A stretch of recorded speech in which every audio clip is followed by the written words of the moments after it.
Subscribe करें बादल film production channel को और हमारी वीडियो सबसे पहले पाने के लिए घंटी जरूर दबाएं।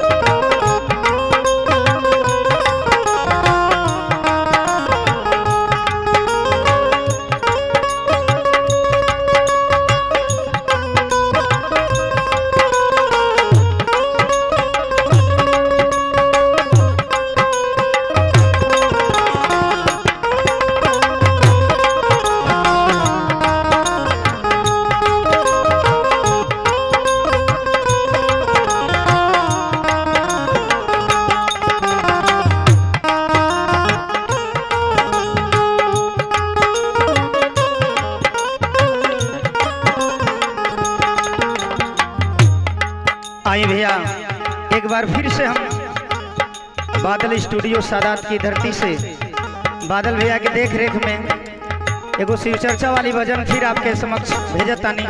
आशा ना विश्वास जरूर पसंद आ जी। एक गुरु बहना चर्चा में गईल बा, सारे गुरु भैया बहनी के बुलाए के भगवान की अन कहले बा का गुरु की हन मिलत बा।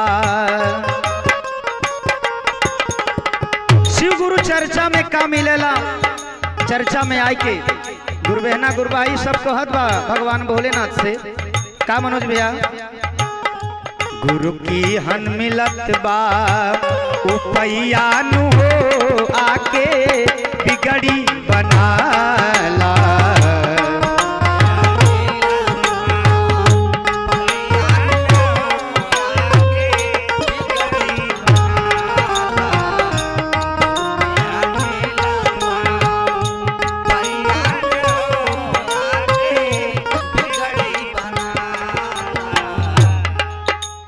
तमाम वर्ष से शिव चर्चा लगल बा, बाबा भोलेनाथ के यहाँ आवा सब बिगड़ी बनले। कैसे आवा गुरु भाई बहना गुरु के शरणावा।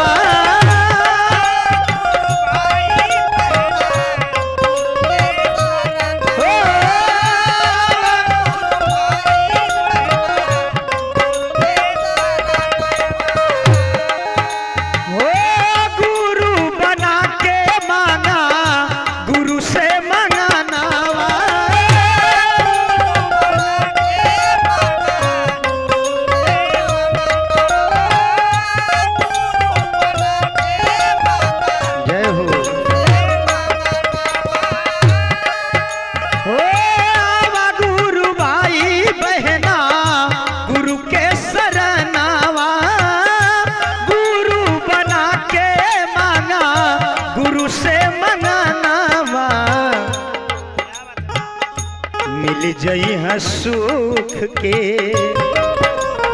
यहाँ अइला से का मिलेला बादल भैया मिल जई है सुख के खजनवानु हो आके बिगड़ी बनाला।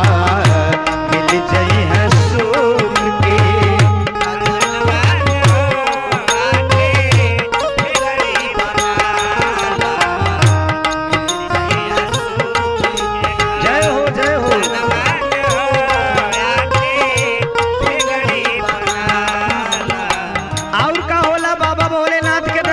सावन के महीना में जब केहू जल चढ़ावे जाला तमाम अनुभूतियां मिलले भैया। होला का स्वर्ग से सुंदर बाटे गुरु के चरण हो। स्वर्ग से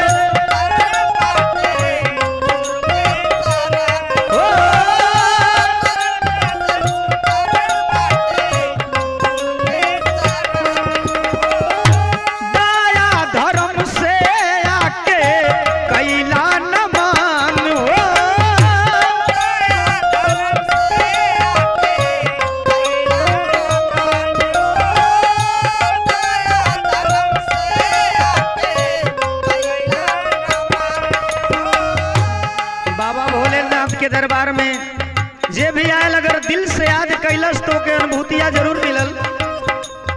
अगर जे दिल से याद ना कैले भैया भैल का स्वर्ग से सुंदर बाटे गुरु के चरण हो, दया धर्म से आके कैला नमन हो। सज जई है सुधर,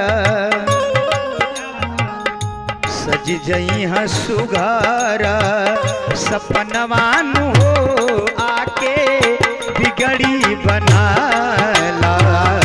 सज जई है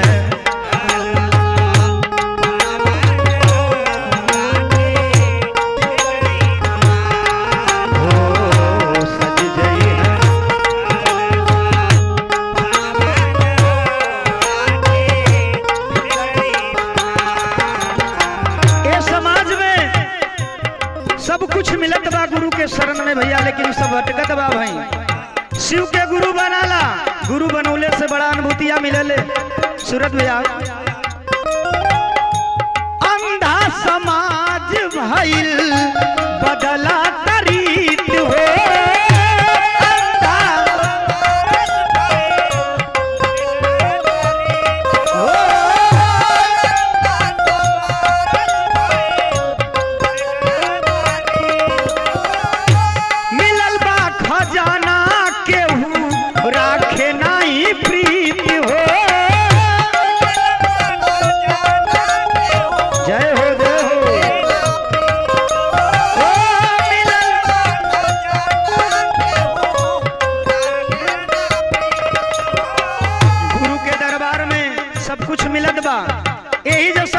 लेकिन दुनिया इतनी अंधी बा कि कहाँ जात बा, लेकिन एक दिन सब कुछ धाम घूम के शिव के गुरु बनवही के पड़ी का।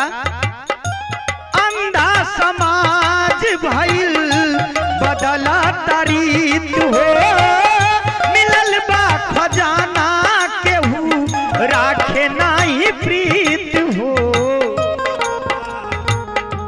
कब हुई है मानव के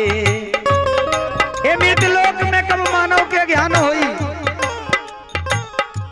कब हुई है मानव के ज्ञानवान हो, आके बिगड़ी बनाला। कब हुई है मानव के ज्ञानवान आके बिगड़ी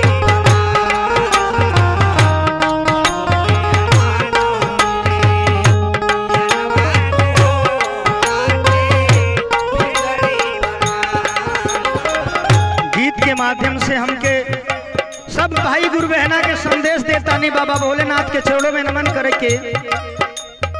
तीन सूत्र के माध्यम से, दया चर्चा नमः शिवाय के माध्यम से आप गुरु में आय के शिव के गुरु बनाला। कहनाम का बा ओ भैया हरिंदर जी के माना तुकाना,